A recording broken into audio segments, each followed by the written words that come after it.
கடந்த சில நாட்களா ஆக்டர் சிம்ரனை பத்தி சோஷியல் மீடியால பேசப்பட்டுக்கிட்டு வந்த விஷயங்களுக்கு பதிலடி கொடுக்கிற வகையில ஆக்டர் சிம்ரன் ரீசெண்டா பேசியிருக்கிறது இப்ப சிம்ரன் ஃபேன்ஸ் மத்தியில வைரல் ஆகிட்டு வருது.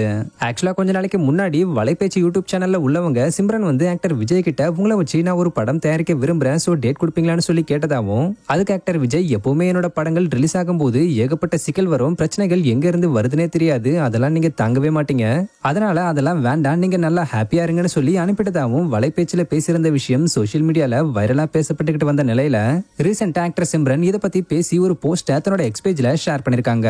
அதுல அவங்க என்ன சொல்லிருக்காங்கன்னா, உணர்வு ரீதியாவும் மன ரீதியாவும் ஒருத்தரை பாதிக்கும்படியா சிலர் எப்படி எல்லாம் பேசுறாங்கன்றத பார்க்கும்போது ரொம்ப மன வருத்தமா இருக்குது. என்னோட சினிமா வாழ்க்கையில இதுவரைக்கும் நான் எந்த வதந்திகளுக்கும் பதிலளிச்சது கிடையாது, இப்படிப்பட்ட விஷயங்களை நான் கடந்து போயிருவேன். ஆனா இப்ப என்னை பத்தி பரவிக்கிட்டு வரக்கூடிய வதந்திகளுக்கு விளக்கம் கொடுக்க வேண்டிய கட்டாயம் ஏற்பட்டிருக்கு. இதுவரைக்கும் நான் எந்த பெரிய நடிகர்கள் கூடயும் சேர்ந்து ஒர்க் பண்ணணும்னு ஆசைப்பட்டதுல வந்த வாய்ப்புகளை ஏத்துக்கிட்டு நடிச்சிருக்கேன், அவ்வளவுதான். இப்ப என்னோட இலக்குகள் முற்றிலுமா மாறிடுச்சு, ஒரு பெண்ணா என்னோட எல்லைகள் எதுன்றது எனக்கு தெரியும். சோஷியல் மீடியால என்னோட பேரை வேற ஒருத்தரோட இணைச்சு பேசுறத பல ஆண்டுகளா நான் சகிச்சுக்கிட்டு அமைதியா இருந்தேன். ஆனா சுயமரியாதைன்றது எல்லாத்தை விடவும் ரொம்ப முக்கியம். ஸ்டாப் பண்றது பவர்ஃபுல்லான ஒரு வார்த்தை, சோ அதை நான் இப்ப பயன்படுத்துறது சரியா இருக்கும்னு நினைக்கிறேன். இது மாதிரியான வதந்திகளை பரப்புறத இதோட நிறுத்திக்கங்கன்னு அழுத்தமா சொல்லிக்கிறேன். இங்க யாரும் நமக்காக ஆதரவா நிக்க போறதில்ல, நாம தான் நமக்காக குரல் கொடுத்தாகணும். சோ எனக்காக நான் தான் பேசி ஆகணும்.